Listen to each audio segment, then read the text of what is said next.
Hello সবাইকে, আমার আরেকটা নতুন ভিডিওতে তোমাদের সবাইকে ওয়েলকাম। তো এখন আমি রয়েছি হাওড়া স্টেশনে।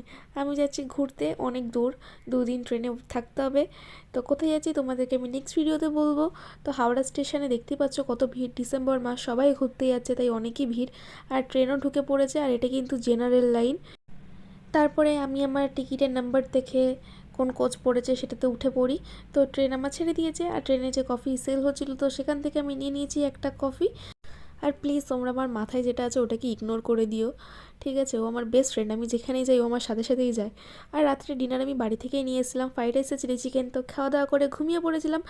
তো সকালবেলা উঠে গিয়ে টুকটাক কিছু খাওয়া দাওয়া করেছিলাম, তারপরে দুপুরবেলা এখানে এত মিষ্টিতে ঘোরাফেরা করছিল তো নিয়ে নিয়েছিলাম। আর এটা কিন্তু আমরা জোম্যাটো থেকে অর্ডার করেছিলাম, লখনৌতে এসে পৌঁছে দিয়ে গেছে আমাদেরকে গালোটি কাবাব। আর দেখতে দেখতে আমরা ভোরবেলা 3টের সময় নেমেও পড়ি আমাদের গন্তব্যস্থলে। তো দেখতে পাচ্ছ স্টেশনটা কত ফাঁকা, কারণ এত ভোরবেলা কিন্তু খুব কম লোকই এখানে নেমেছিল। আমাদের যেহেতু গাড়ি আগে থেকেই বুক করা ছিল, তো গাড়ির জন্য আমরা ওয়েট করছিলাম, আর আমাদের গাড়ি চলেও আসে। তো আমরা বেরিয়ে পড়ি ঘুরতে। তো চলো, দেখা হচ্ছে নেক্সট ভিডিওতে। ভিডিওটা ভালো লাগলে অবশ্যই লাইক কমেন্ট শেয়ার করে দেবে। টাটা।